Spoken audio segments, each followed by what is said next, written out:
আওয়ামী লীগ বলতে গেলে অনেকটা মনে পড়ে যায় আমাদের পশ্চিমবঙ্গের সিপিএম এর মতন, যারা দেখায় অনেক কিছু কিন্তু পুরোটাই ফেসবুক সোশ্যাল মিডিয়া নির্ভর। সেই বঙ্গবন্ধুর তো ভেঙে ভেঙেই তো এতদিন দলটা চলে এসছে। সেই বঙ্গবন্ধুর ওপরে কেন মানুষের ক্ষোভ তৈরি হলো? বাংলাদেশের নিজের আওয়ামী লীগ নিজেরাই বঙ্গবন্ধুকে রক্ষা করতে পারেনি, তারা কি কথা বলে? লজ্জাও তাদের পাওয়া উচিত। বঙ্গবন্ধুকে ভালোবাসেন, তাদের সঙ্গে জয়ের কোনো সম্পর্ক নেই, তাদের সঙ্গে হাসিনার মেয়ের কোনো সম্পর্ক নেই, জয়ের সঙ্গে দলটারই যোগ নেই, দলের মানুষেরই যোগ নেই। তিনি একটা ব্যবসায়ী।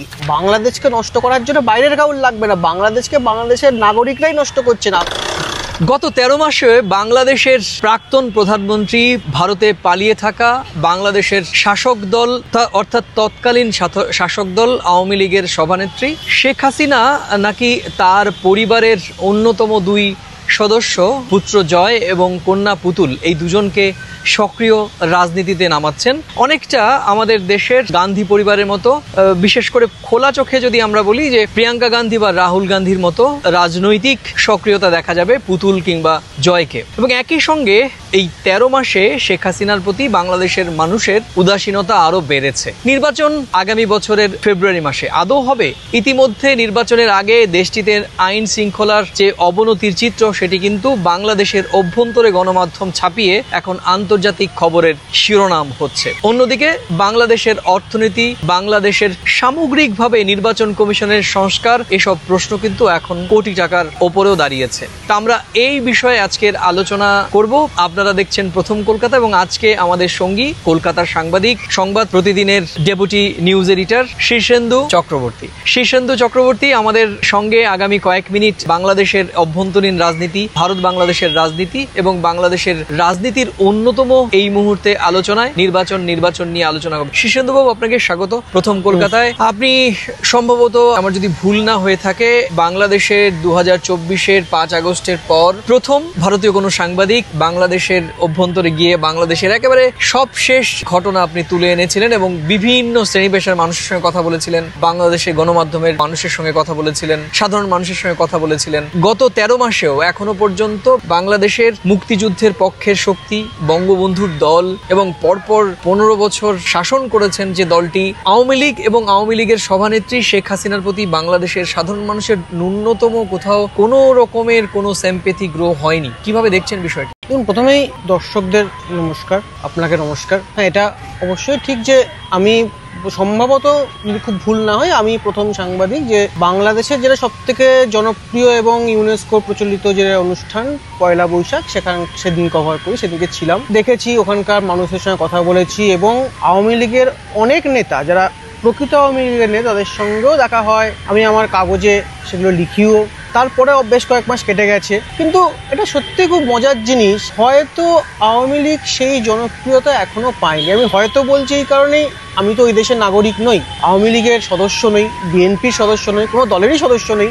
আমার যেটুকু মনে হয়েছে সেই জনপ্রিয়তা সম্ভবত আসেনি। আমি ওখানকার প্রকৃত যারা আওয়ামী লীগ, সত্যিকারের আওয়ামী লীগের নেতা, যারা কথা বলতে বলতে কাঁদছিলেন, প্র্যাকটিক্যালি কাঁদছিলেন, তাদের একটা ক্ষোভ, অনেকটা ক্ষোভ, অনেকটা দুঃখ দলের প্রতি। তারা দলে ক্ষমতা থাকতে থাকতে দলে থেকেও দল থেকে বঞ্চিত হয়েছেন, শীর্ষ নেতৃত্ব থেকে বঞ্চিত হয়েছেন, সেই ক্ষোভে তারা কাঁদছিলেন। আস্তে আস্তে তারা দল থেকে সরে গিয়েছে, এখন অনেকটা হারিয়ে যাওয়ার মতন, নিজের মতন গুটিয়ে নিয়েছেন। সেই মানুষগুলো যারা বলছেন, তারা আশাবাদী নন যে এই মুহূর্তে ক্ষমতায় আসবে। হয়তো অতীত ভবিষ্যতে কোনদিন হতে পারে ক্ষমতায় আসতে পারে, কেন আমরা বারবারই দেখেছি এই ভারত উপমহাদেশের ইতিহাসই তাই বলে যে অতীতকে কেউ মনে রাখি না। যদি সেই মনে রাখতো তাহলে হয়তো অনেক ইতিহাসই হতো না, সেটা হয়েছে। সেদিক থেকে আওয়ামী লীগ একটা ক্রমাগত বিচ্ছিন্ন একটা দলে পরিণত হচ্ছে, মানুষের সঙ্গে যোগ নেই, একটা সম্পূর্ণ ফেসবুক সোশ্যাল মিডিয়া রিলেটেড একটা দলে পরিণত হচ্ছে। আওয়ামী লীগ বলতে গেলে অনেকটা মনে পড়ে যায় আমাদের পশ্চিমবঙ্গের সিপিএম এর মতন, যারা দেখায় অনেক কিছু কিন্তু পুরোটাই ফেসবুক সোশ্যাল মিডিয়া নির্ভর। সোশ্যাল মিডিয়াতেই যত বিপ্লব হয়, আওয়ামী লীগেরও মনে হয় যে সোশ্যাল মিডিয়াতেই বিপ্লবটা চলছে, মানুষের সঙ্গে মনে হচ্ছে যোগ নেই। যদি সত্যি যোগ থাকতো, আমার যেটুকু মনে হয়েছে, তাহলে কি 5 আগস্ট ঘটতো? যদি মানুষের মধ্যে ক্ষোভ তৈরি হচ্ছে, তারা কি বুঝতে পারেনি? তাহলে কি যিনি বাংলাদেশকে স্বাধীন করেছেন, যাকে আমরা এখনো শ্রদ্ধার সঙ্গে বাঙালি জাতির মহানায়ক মনে করি, সেই বঙ্গবন্ধুর উপরে কেন মানুষের ক্ষোভ তৈরি হলো? তার মানে কি দলটা বিচ্ছিন্ন হয়ে গেছে মানুষের থেকে? এই প্রশ্নগুলো এখনো থেকে গেছে। এইগুলোর বোধহয় উত্তর আগে আওয়ামী লীগের দেওয়া উচিত, ভাবা উচিত, তারপরে হয়তো তারা একটা দিশা দেখতে পারে, কিছু মনে হয়। কিন্তু ভাবা উচিত, তারা ভাবছেন। আজকে একটি আন্তর্জাতিক গণমাধ্যমে যে খবর বেরিয়েছে সেটি বলা হচ্ছে যে আওয়ামী লীগের সভানেত্রী চাইছেন যে রাহুল প্রিয়াঙ্কা গান্ধীর মতো আওয়ামী লীগের সভানেত্রী শেখ হাসিনার বড় পুত্র জয়, সজীব ওয়াজেদ জয় এবং পুতুল, এই দুজনকে বাংলাদেশের রাজনীতিতে আবার সক্রিয় করা। কতটা বাস্তবসম্মত এই সিদ্ধান্তটি ভারতের প্রেক্ষাপটে দাঁড়ায়? দেখুন, মানে ভবিষ্যৎ কি হবে আমরা কেউ জানি না, কিন্তু মজার জিনিস হচ্ছে যেটা কংগ্রেস রাজনীতি, যেটা সোনিয়া গান্ধী, রাহুল গান্ধী, প্রিয়াঙ্কা গান্ধী যে ধারা এগোচ্ছে, তার সঙ্গে বোধহয় শেখ হাসিনা, বাংলাদেশ, জয়, ওনার মেয়ে, পুরোটাই আলাদা। দীর্ঘদিন জয়ের সঙ্গে বাংলাদেশের মানুষের কোনো যোগ নেই। দীর্ঘদিন লন্ডনে থাকেন। প্রকৃতপক্ষে মানে বাস্তব হচ্ছে আওয়ামী লীগের সদস্য কিনা তাই ঠিক নেই, হয়তো উনি সদস্য, একজন সদস্য, সাধারণ সদস্য। দলের সঙ্গে কোনো যোগ নেই। উনি ওখানে ব্যবসা করেন, ওখানকার নাগরিক। রাহুল গান্ধী সম্বন্ধে হাজার অভিযোগ হলো, কেউ বলতে পারবে রাহুল গান্ধী বিদেশি নাগরিক, রাহুল গান্ধী ভারতীয় নাগরিক। প্রিয়াঙ্কা গান্ধী ভারতে থেকেছেন, ভারতীয় নাগরিক। ওনার মেয়ে, ওনার ছেলে, ওনার পরিবার, অবশ্যই ওনার বাবা একটা ঐতিহাসিক কৃতিত্ব স্থাপন করেছেন, সেই কৃতিত্ব ভেঙে ভেঙেই তো এতদিন দলটা চলে এসছে। জয় তো দীর্ঘদিন দলের সঙ্গে যোগ নেই, এখন হওয়ার পরে উনি ফিরে আসছেন, এখন এসে ভারতে দেখা করছেন। এতদিন উনি কোথায় ছিলেন? আওয়ামী লীগের মানুষটাই, মানে প্রকৃত যারা আওয়ামী লীগের নেতা, যে সত্যিকারের নেতা, মানে সত্যিকারের দলটা ভালোবাসেন, বঙ্গবন্ধুকে ভালোবাসেন, তাদের সঙ্গে জয়ের কোনো সম্পর্ক নেই, তাদের সঙ্গে হাসিনার মেয়ের কোনো সম্পর্ক নেই। এখন ওরা কি আদৌ গ্রহণ করবেন? সেই তো মানে কিছু নেতা আওয়ামী লীগের, যারা অনেকে অভিযোগ করেন তারা বিএনপি বা জামাত থেকে আওয়ামী লীগ হয়েছেন, তারা বড় বড় পদে বসেছেন এবং প্রকৃত আওয়ামী লীগের নেতারা সরে গিয়েছেন। ঠিকই, মানে একটু অন্যরকম করে দেখলে তো এটা আরেকটা ফরমেশন তৈরি হচ্ছে, যে যাদের সঙ্গে আওয়ামী লীগের কোনো যোগই ছিল না। রাহুল গান্ধী কংগ্রেসটা ছোটবেলা থেকে চোখে দেখেছেন, তার বাবার মৃত্যুকে প্রত্যক্ষ করেছেন, এই কষ্টটার প্রিয়াঙ্কা ভোগ করেছেন, সোনিয়া নিজে দেখেছেন। ওরা, সোনিয়া অন্য জায়গার নাগরিক হন, অন্য জায়গা থেকে আসুন, কিন্তু তিনি ভারতের হৃদয়ে ঢুকে গিয়েছেন, যেভাবে গ্রহণ করেছে, সেই জিনিসটাই তো জয় বা তার বোনের মধ্যে নেই। জানি না হবে কিনা। মানে এবং আরেকটি মানে জাস্ট একটু তোমার সঙ্গে যোগ করছি যে তার শুধু তারা গান্ধী পরিবারের সদস্যই নন, তারা রাজনৈতিকভাবে কিন্তু তাদের কিন্তু দীর্ঘ স্ট্রাগলিং আমরা দেখেছি, রাজপথে দেখেছি বিভিন্ন।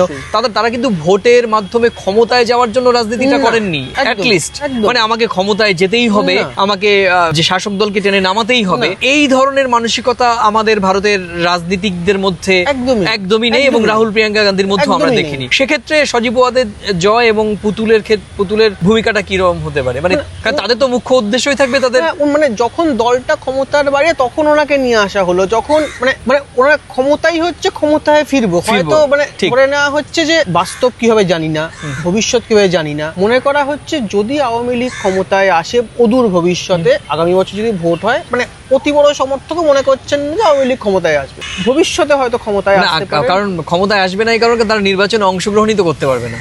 মানে তুমি বলছো যদি আওয়ামী লীগকে নির্বাচনে অংশগ্রহণ করার সুযোগ দেয়, তবুও আওয়ামী লীগের জামানত বাজেয়াপ্ত হবে। কতটা কি হবে বলতে পারছি না, তবে সুযোগ পেয়েও 1 বছর আগে যাদের দেশের মানুষ উৎখাত করেছে, 1 বছরের মধ্যে ভুলে যাবেন, এটা হয়তো হবে না, হয়তো ভুলে যাবেন অদূর ভবিষ্যতে, সেটা সময় নেই। এবার ওনারা হয়তো জয়কে সেইভাবেই তুলে আনার চেষ্টা করছেন যে যদি ভবিষ্যতে আজ থেকে 5 বছর 10 বছর পরে আওয়ামী লীগ ক্ষমতায় আসেন, তখন যদি হাসিনা থাকেন বা কোনোভাবে অন্যভাবে থাকেন, তাহলে জয় আসবে। কিন্তু রাহুল গান্ধী তো সেরকম নন। রাহুল গান্ধী যখন দলটা ক্ষমতায় নেই, যখন ক্ষমতায় রয়েছে, তখন থেকেই উনি রাজনীতিতে রয়েছেন। মানে ক্ষমতা পাবো, মানে একটা বাস্তব যে সোনিয়া গান্ধী যখন সবাই মনে করেছে সোনিয়া প্রধানমন্ত্রী হবেন, তিনি প্রধানমন্ত্রীর থেকে সরে এসে মনমোহন সিংকে করেছেন। মানে যতই আমরা রাহুল গান্ধী পরিবারকে পরিবারতন্ত্র বলি না কেন, ওরা কিন্তু ক্ষমতা ধরে রাখা একটা মানে উদগ্র বাসনা দেখা যায়। সেটা কি পারবেন কিনা, মানে সেটা কি শেখ হাসিনা পারবেন কিনা, এটাই তো এখন বড় প্রশ্ন। রাহুল প্রিয়াঙ্কা গান্ধীর মতো যদি জয় এবং পুতুল, ধরে নিলাম তর্কের খাতিরে তারা রাজনীতিতে সক্রিয় হলেন, ধরে নিলাম তর্কের খাতিরে তার অপোনেন্ট তারেক জিয়ার সঙ্গে তারা পেরে উঠলেন, কিন্তু ক্ষমতায় এলে তৃতীয় কোনো অকংগ্রেসি বা অগান্ধী পরিবারের সদস্যকে কি তারা প্রধানমন্ত্রী করবেন কিনা? এটা হচ্ছে বড়, এখানেই দেশপ্রেমের বিষয়টি অ্যাসিড টেস্টটা হয়ে যাবে। আচ্ছা, যেটা বলছিলে খুব চমৎকার বিষয়, আমি এর সঙ্গে শুধু যোগ করবো, প্রিয় দর্শক, আপনারা দেখছেন প্রথম কলকাতা, এবং প্রথম কলকাতায় আজকের আলোচনা অনেকটাই প্রাণবন্ত হয়ে উঠছে, এবং আমার বিশ্বাস যে যেখান থেকে দেখছেন এই পুরো আলোচনা জুড়ে আপনারা থাকবেন, এবং অবশ্যই আমাদের আলোচনার কোন অংশের সঙ্গে আপনারা সহমত কিংবা কোন অংশের সঙ্গে আপনারা ভিন্নমত সে বিষয়টি লিখে জানাতে ভুলবেন না। শীর্ষেন্দু দা, আমরা যেটা বলছিলাম যে যেটা হচ্ছে যে আমি ধরে নিলাম যে জয় বাংলাদেশে ফিরছেন, আবার রাজনীতি করছেন, কিন্তু তার যে অপোনেন্ট, আমরা যদি বলি এই মুহূর্তে বিএনপির মূল কাণ্ডারি খালেদা জিয়াকে বাদ দিলে তারেক রহমান, ইনি বিদেশে আছেন। তারেক রহমান দীর্ঘ অনেক বছর, প্রায় 15-16 বছর ধরে তিনি দেশের বাইরে থেকেই বাংলাদেশের রাজনীতিটা পরিচালনা করছেন। তারেক রহমানের সামনে রাজনৈতিক পরিপক্কতা যে পরীক্ষা, সেটা কি উত্তীর্ণ হতে পারবেন জয়? কারণ জয়, তুমি বলেছো যে, এবং আমরাও জানি যে জয় তো সরাসরি রাজনীতি করেন, উনি আইটি বিষয়ক উপদেষ্টা ছিলেন, বিশেষ সহযোগী ছিলেন প্রধানমন্ত্রীর, তৎকালীন প্রধানমন্ত্রীর। এছাড়া তাকে রাজনৈতিক কর্মকাণ্ড দেখা যায়নি। মার্কিন যুক্তরাষ্ট্রের নাগরিক, তুমি যেটা বললে, উনি সেখানে থাকেনও। তো তুমি এটাকে কিভাবে দেখছো? দেখুন, মানে তারেক রহমান যিনি রয়েছেন, তিনি কিন্তু বিএনপি ক্ষমতায় থাকুক না থাকুক, তিনি রাজনীতির সঙ্গে যুক্ত আছেন। তিনি কিন্তু দেশের সঙ্গে তার নিয়মিত যোগাযোগ রয়েছে।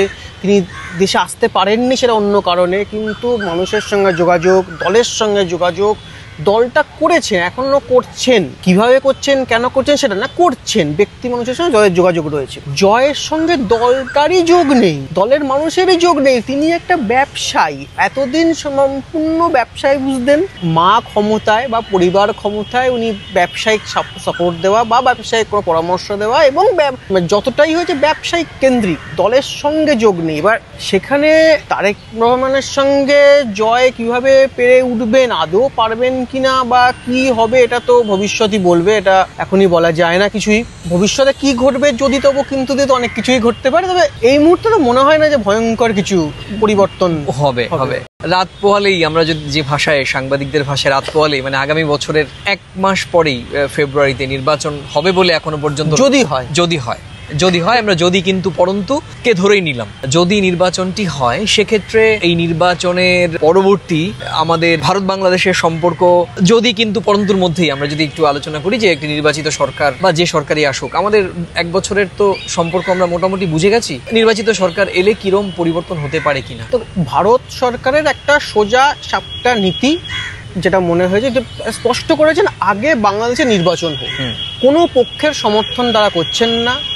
একটা জিনিস অনেকে বলেছেন, অভিযোগ করেছেন যে শেখ হাসিনাকে আশ্রয় দিয়েছেন।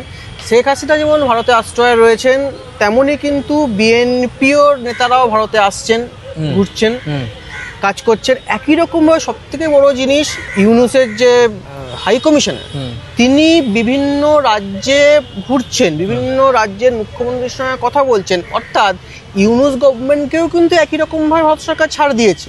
সুতরাং ভারত সরকারের আমার মনে হচ্ছে নীতি হচ্ছে ওয়েট অ্যান্ড সি, কি হচ্ছে না হচ্ছে দেখা। এবং সবার আগে যেটা ভারত সরকারের নীতি, আগে ভোট হোক। কে ক্ষমতায় আসবে, কিভাবে ক্ষমতায় আসবে, কেন আসবে, কিচ্ছু না, আগে ভোট হোক, একটা সুস্থ সবল সরকার প্রতিষ্ঠিত হোক। যে সরকারটি এখন রয়েছেন সেটা সাংবিধানিকভাবে বৈধতা তার নেই, এটা নিয়ম। এবার সুতরাং একটি সরকার আসুক, যদিও কিভাবে সরকার আসবে কেউ জানে না, আদৌ ভোট হবে কিনা কেউ আমরা জানি না। যেভাবে বিভিন্ন রকম অভিযোগ, প্রোপাগান্ডা তৈরি হচ্ছে, আদৌ পরিস্থিতি কেমন হবে সেটাও আমরা জানি না। কিন্তু যদি ভোট না হয়, তাহলে এই ভারত বাংলাদেশ দুই দেশের সম্পর্ক যে আগামী দিনে আরেকটু কাঁটাছেঁড়ার জায়গায় পৌঁছাবে, এটা অবশ্যই বলা যেতে। শেষ করব, ভোট হওয়া না হওয়া যে আশঙ্কার কথা তুমি বললে, মানে যদি ভোট না হয়, আমরা তো এই মুহূর্তে গত 2 দিন আগে, তুমিও জানো, বাংলাদেশের এক মুক্তিযোদ্ধা, বাংলাদেশের আওয়ামী লীগের, একসময় আওয়ামী লীগের খুব বড় নেতা ছিলেন এবং পরে নিজের দল তৈরি করেন, সেই হচ্ছে বীর উত্তম, বাংলাদেশের যে রাষ্ট্রীয় যে সম্মাননা সেটা পেয়েছেন, কাদের সিদ্দিকী। তিনি 2 দিন আগে একটা স্টেটমেন্ট দিয়েছিলেন যে হাসিনা নয়, বঙ্গবন্ধুর আদর্শকে আমরা ফিরে চাই। মানে বঙ্গবন্ধুর দল বা বঙ্গবন্ধুর আদর্শ 1971 আমরা দেখতে চাই। হাসিনার বিষয়ে আমাদের তেমন কোনো বক্তব্য নেই। এটা গেল 1 নম্বর প্রশ্ন। 2 হচ্ছে নির্বাচনের এই মুহূর্তে দাঁড়িয়ে যে পরিবেশ, সেই পরিবেশ এই মধ্যে একটি শক্তি জল ঘোলা করার চেষ্টা করছে। তুমি শুরুতে তোমার ইন্ট্রোতে বলেছো যে আওয়ামী লীগ মনে হচ্ছে ফেসবুক নির্ভর একটি রাজনৈতিক দল, এবং সেখান থেকে নানা ধরনের রিউমার প্রোপাগান্ডা হচ্ছে যে হাসিনা আগামীকালকেই দেশে ফিরবেন, আবার এবার বঙ্গবন্ধু ওর নামে স্লোগান হচ্ছে, শেখ হাসিনার নামে স্লোগান হচ্ছে, শাউটিং হচ্ছে। তো সব মিলিয়ে তুমি কিভাবে দেখছো? দুটো প্রশ্ন একসঙ্গে করলাম। একদিকে হচ্ছে কাদের সিদ্দিকী, উনি বলছেন যে হাসিনা নয়, বঙ্গবন্ধুর আদর্শ টিকে থাকুক, মুক্তিযুদ্ধ টিকে থাকুক, সেটা যাতে কোথাও লুণ্ঠিত না হয়। অন্যদিকে এই মুহূর্তে হাসিনার আওয়ামী লীগ এই মুহূর্তে যেরকম ভাবে ক্যাম্পেইন করছে বাংলাদেশের বিভিন্ন বিষয় নিয়ে, যেরকম ভাবে ফেসবুকে দেখেছি, সেটা নির্বাচনের আগে পরিবেশ নষ্ট হচ্ছে কিনা?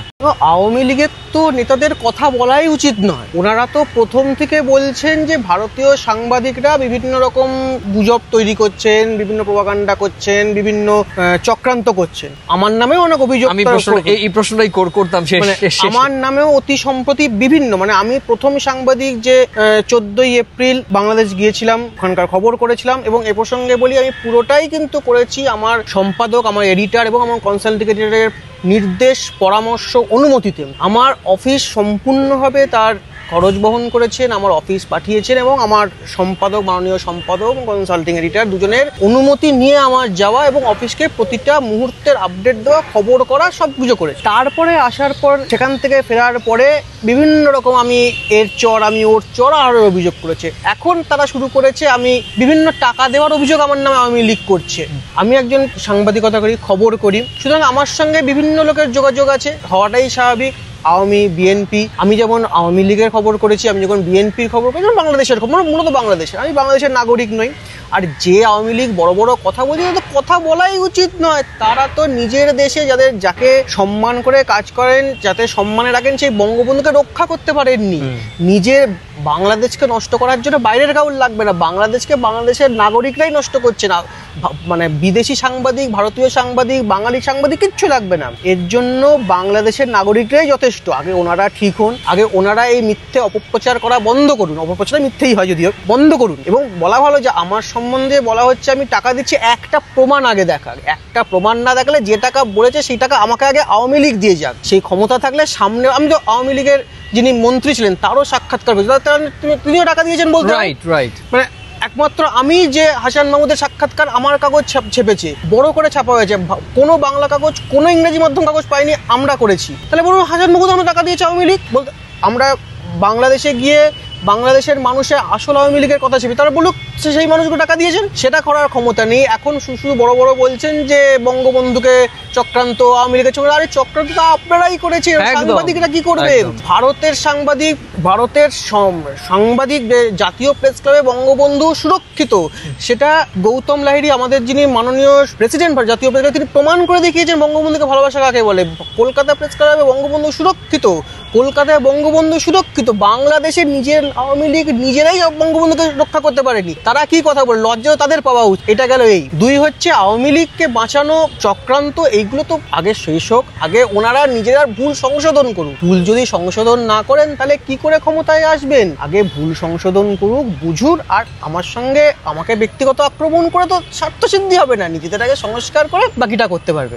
আর যেটা আপনার প্রশ্ন ছিল যে বঙ্গবন্ধু স্মৃতি, বঙ্গবন্ধুকে তো রক্ষা ওনারা করতেই পারেননি, এখন নতুন করে আর কি রক্ষা করবেন? এইভাবে বঙ্গবন্ধুর মতনের মানুষকে, যার জন্য দেশ স্বাধীন হয়েছে, তাকে কাজে লাগিয়ে সামনে রেখে অত্যাচার করেছে আওয়ামী লীগের কিছু নেতা, সবাই নন, কিছু নেতা। আসলে এক বালতি দুধ তো এক ফোঁটা চোনাই দুধ থেকে নষ্ট করে দিতে পারে। সেই মানুষগুলোই তার জন্যই আজকে প্রকৃত আওয়ামী লীগের এই দুরবস্থা। অনেক ধন্যবাদ শীর্ষেন্দু চক্রবর্তী আমাদের সঙ্গে এত সময় জুড়েছিলেন, এবং তার যে বক্তব্য, তার যে বিশ্লেষণ, সেটি চুলচেরা ভাবে উনি আমাদের সামনে শেয়ার করলেন। প্রিয় দর্শক, আপনারাও আমাদের এই যে আলোচনা, এই আলোচনার সঙ্গে ছিলেন। আমি শুধুমাত্র কয়েকটি পয়েন্ট শীর্ষেন্দুবাবুর কাছ থেকে আমার মনে হয়েছে পয়েন্টগুলোকে আপনাদের সামনে তুলে ধরবার জন্য, যে আওয়ামী লীগ তার নিজের দেশেই বঙ্গবন্ধুকে সুরক্ষিত যেমন করতে পারেননি, ঠিক সেরকমই তারা টানা 15 বছর যে কথিত নির্বাচনের মধ্য দিয়ে 3 বারের সরকার তারা বাংলাদেশে সরকার ব্যবস্থাপনায় ছিলেন, সেখানেও তারা তাদের সরকারকে টিকিয়ে রাখার জন্য তাদের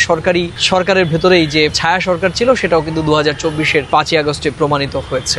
রাহুল গান্ধী এবং প্রিয়াঙ্কা গান্ধী কিংবা গান্ধী পরিবারের সঙ্গে তুলনা করে বা সেই রাজনৈতিক অবকাঠামো বা পরিকাঠামো প্রয়োগ করে বাংলাদেশে রাজনীতিতে জয় বা পুতুল ফেরার চেষ্টা করতেই পারেন, কিন্তু এক্ষেত্রে বাংলাদেশের মানুষ তাদের কতটা গ্রহণ করবে কিংবা তারাও গান্ধী পরিবারের মতো ক্ষমতার লোভ না দেখিয়ে প্রকৃত বাংলাদেশি বা বাংলাদেশি মানুষের পক্ষের শক্তি হতে পারবে কিনা সেই সমস্ত বিষয়ে কিন্তু এই আলোচনার মধ্যে আমরা দেখতে পারলাম। এবং একই সঙ্গে নির্বাচন যদি কিন্তু পরন্তু এর মধ্য দিয়েই আগামী বছর ফেব্রুয়ারি মাসে নির্বাচন, শীর্ষেন্দুদার বক্তব্যের সঙ্গে অনেক ক্ষেত্রে আমিও সহমত, কারণ এই মুহূর্তে দাঁড়িয়েই নির্বাচন হওয়া না হওয়া নিয়ে কিন্তু সংশয় তৈরি হয়েছে। একেবারে দেশটির এই মুহূর্তে অন্তর্বর্তীকালীন সরকারের প্রধান উপদেষ্টা তিনি আশঙ্কা প্রকাশ করে দুদিন আগে একটি স্টেটমেন্ট দিয়েছেন যে নির্বাচন হওয়ার আগ পর্যন্ত পেছন থেকে কলকাঠি নাড়ানোর চেষ্টা করবেন, অথবা নির্বাচন বানচালের চেষ্টা কিন্তু অব্যাহত থাকবে। এবং একই সঙ্গে গতকাল বাংলাদেশের বিভিন্ন মিডিয়াতে